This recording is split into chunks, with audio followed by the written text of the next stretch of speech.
Well, the other big story that we're tracking on the show, Donald Trump didn't win a Nobel Peace Prize. Well, he wasn't supposed to, viewers, simply because nominations for the same had closed even before his tenure started.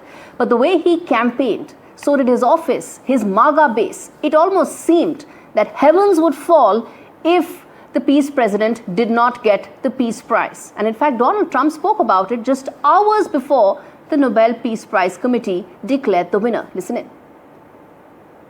And I've stopped 8 wars, so that's never happened before. But they'll have to do what they do. Whatever they do is fine. I know this. I didn't do it for that. I did it because I saved a lot of lives. Now, in his mind, it is the ultimate frontier that he wants to conquer and the validation that Donald Trump really seeks. But an American president that gets fixated by the prize that is seen as a left bastion is probably the reason why it's being coveted so much by the MAGA base. But viewers, for the sake of world peace, Donald Trump must get a Nobel. And I'll tell you why. Because the Peace Prize is now about quid pro quo. Take Ukrainian President Zelensky, who said if Donald Trump gives him Tomahawk missiles, then he will give him a Nobel Peace Prize recommendation. So essentially, help him start a World War III, and then there will be a Peace Prize recommendation. Russians haven't said so in that many words, but they would have similar expectations maybe. Now, the propensity to respond to quid pro quo is not unique to the US president, but for it to be so blatantly used and be so obvious is the key differentiator.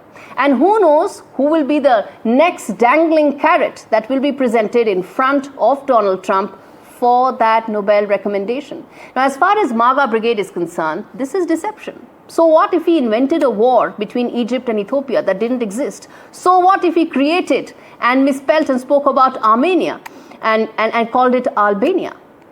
Now, it's not about how many wars he has ended, because in his mind he's ended 8, maybe 9, maybe even more wars, which is far from the case. Yes, he did end the Israel-Hamas war and finalize a peace formula for which he would be given credit. Recognition that will come only next year. But till then, brace yourself for more meltdown that will happen in Trumpland. Why do I say so? Well, White House has already said that Donald Trump has the heart of a humanitarian, and it was politics that ensured that he didn't get the ultimate peace prize.